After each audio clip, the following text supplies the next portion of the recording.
Hello, this is video part number 2 for my favorite decks. Fortunately, in the previous video, I have run out of time, or more like it was becoming too long. So this is video part number 2, and these are the two other decks that I really like working with. Murder of Crows by Corrado Roy and the Hash Tarot by Jeremy Hash. So let's begin with this. This deck has a very many interesting stories, many rumors, many beliefs attached to in my home country. Before purchasing it, I was actually quite nervous. I saw this deck and I thought how interesting, and I wanted to buy it. And then I went online and I Googled it, and many practitioners, tarot readers were saying things about this deck that I sort of postponed the purchase for me. People believe that this particular deck, for some reasons, has the ability to open portals to the dark energies, that it steals your energy if you don't close the portal, that it attracts negative spirits, that it connects you to dark egregores and all sorts of things. So I was looking at it and wondering whether I should purchase it at all, and then my curiosity won, and I did purchase the deck, and I couldn't be happier. Would I say that this is a completely beginner-friendly deck? I wouldn't say so. It comes in this really cool, sturdy box with a small book, typical Lord Scarabia book that has multiple languages in it. So there is not that much information, but enough to get you going, to get the idea. And it's sepia, or black and white. So I actually arranged the cards. They're a bit glossy, as you can see. Really nice cardstock and shuffles really nicely. I've had this for quite a while, and nothing really happens to it. So I found personally that this deck is very direct, if a friend comes to me with a question that really requires straightforward answer, I will go to this deck. It's very black and white, basically. There is no gray zones for this deck. It's yes or yes, no or no. So let's look at the cards. The Fool,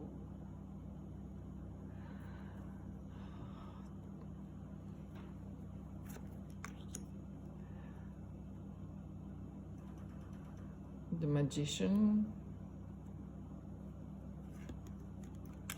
It's very talkative. I find this deck very spot on, very talkative, very informative. There is no topic that it wouldn't. I have certain decks that would simply not answer certain questions. They just give you out some kind of combination of cards that sounds like bleh. And you end up looking at it and thinking, what is that? And I came to believe, through experience, I came to realize that those particular decks just don't answer those kind of questions. The Emperor,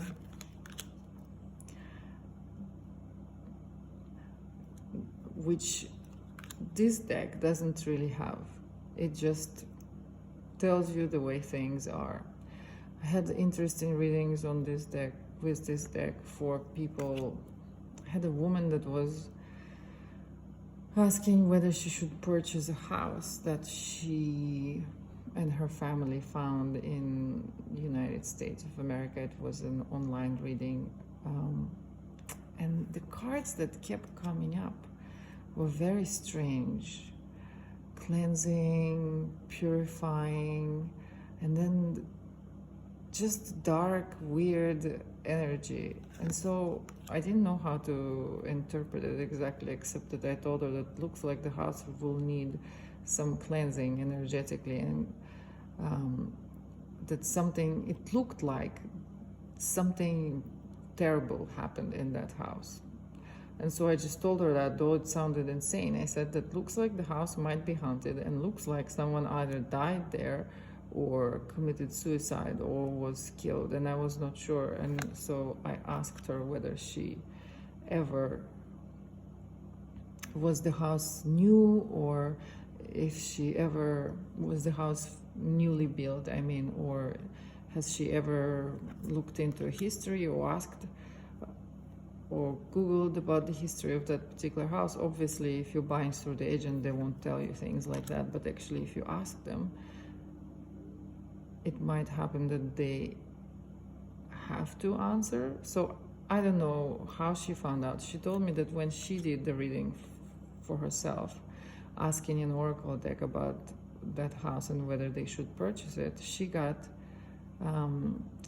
cleaning or something like that card, and she just thought that the house would have to be literally cleaned because it has been standing empty for quite a while. So I said, I'm so sorry, this might sound completely insane, but that's what I'm getting from these cards. Temperance. And she got back to me maybe 2 weeks later. I don't remember as it was, well, maybe around 2-3 weeks, and I was thinking, okay, there will be no review. She thought I'm insane, so we just keep living, keep moving forward. And then she got back to me and said that she actually found out somehow that there was a person that was actually that actually died in that house. I'm not sure whether the person was murdered.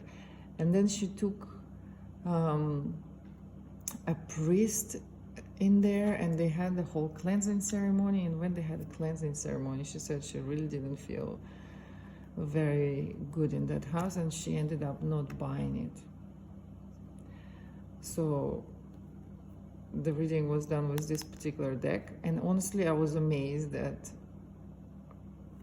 what came up and how insane the reading looked and sounded to me. But I was getting all these goosebumps all over when I was pulling the cards and laying the cards and looking at them. And then I wasn't sure whether I should tell her or whether I should use another deck to redo the reading. But I just went with whatever I saw on the cards.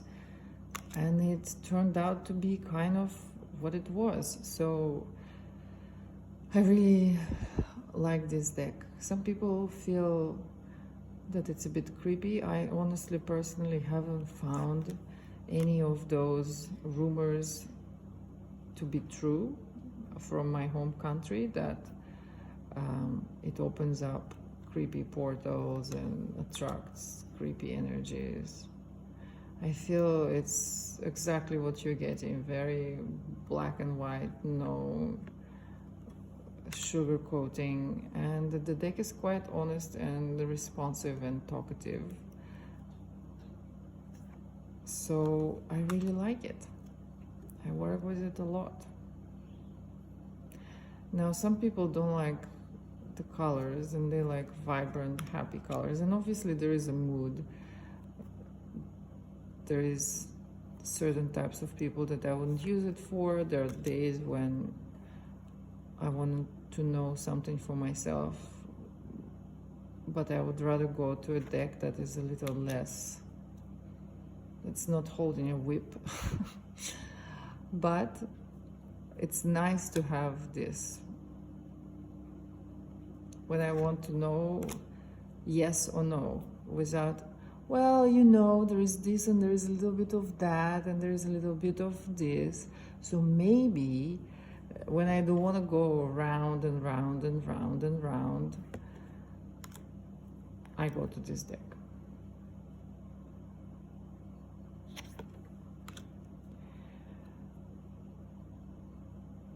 Page of Wands. So the pages are the ones that have the, whatever you call it, helmet. I don't believe it's called a helmet, maybe it is. And the Knight is the one that is on the horse. This was the card that came up in the reading for that lady that wanted to purchase the house in US. When I looked at it together with other cards that were there, and I thought, oh my God, there is the spirit of a woman that is attached to that house. And the person that died in that house was indeed a woman. So very fascinating things happen occasionally when reading for other people. Two of Cups, Three of Cups.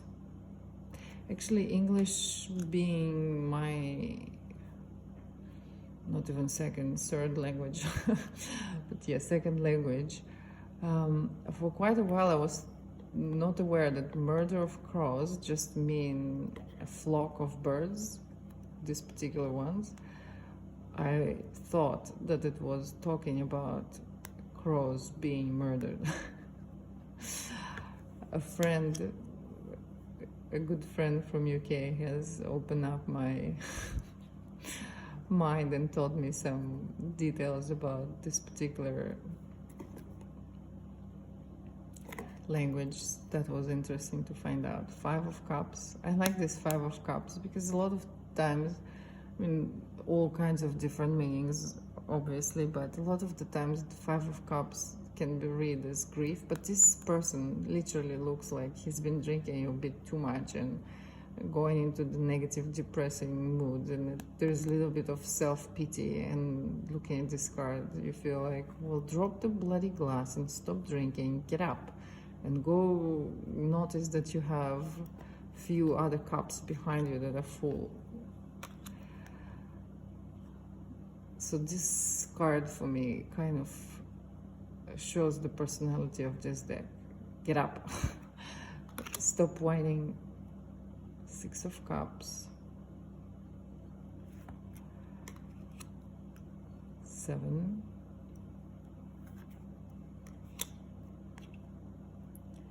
Eight of Cups. I would say that this is not 100% beginner friendly deck. I have said that already, but certain images, if you are new and you're just learning, they're not copy paste of Rider-Waite or whatever you pronounce it. I'm sorry.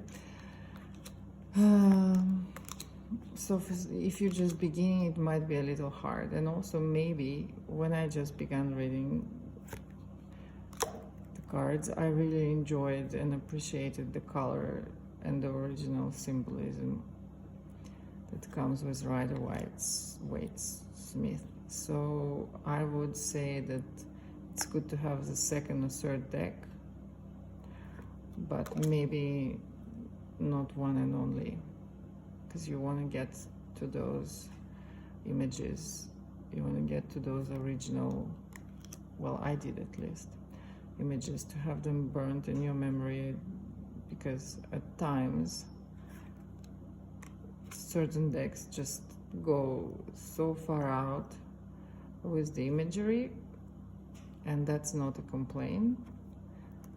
That it's good to have the original images just as a base, as a foundation, and then from there, whatever the image is in your other decks, it doesn't matter really. It just becomes an addition to what you already have. rather than confusion. Of course, these are my personal thoughts, and you can take it or leave it. This was another card that was next to the Queen of Wands in that haunted house reading. That made me feel, and there was a 9 of Swords as well, and there was a 10 of Swords too, and there was 7, and there was the Hierophant, and all kinds of really not great card combinations. It made me feel that something really terrible has, not great at least, but it didn't look like she should have been purchasing that house from the cards that have showed up.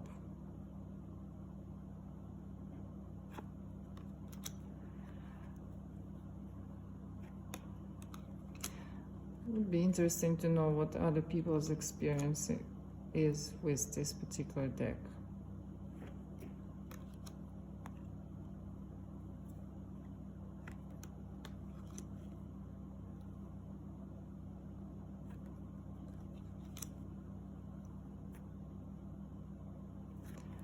And 4 of Pentacles.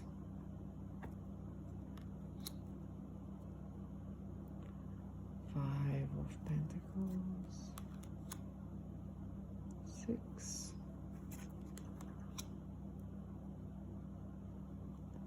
7 and 8.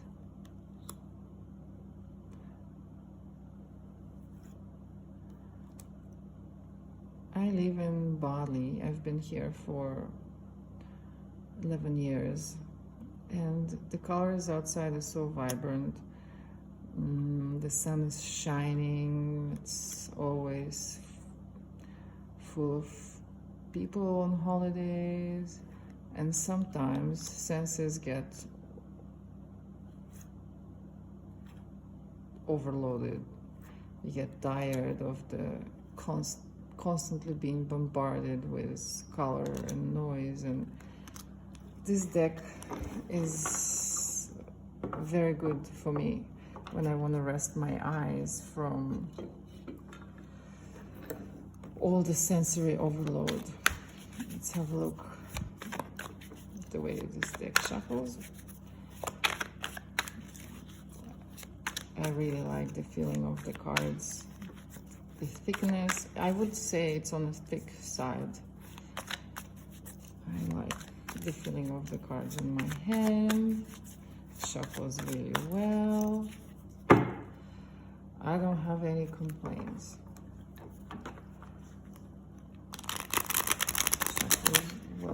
Shuffles well this way as well.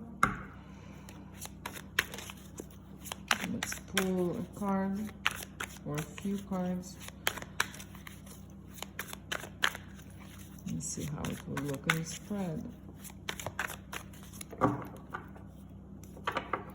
together.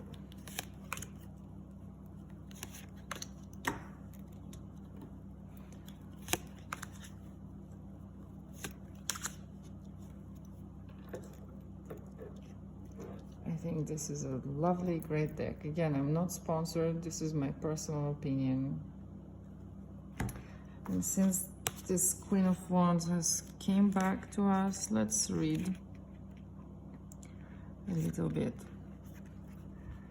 Have a look.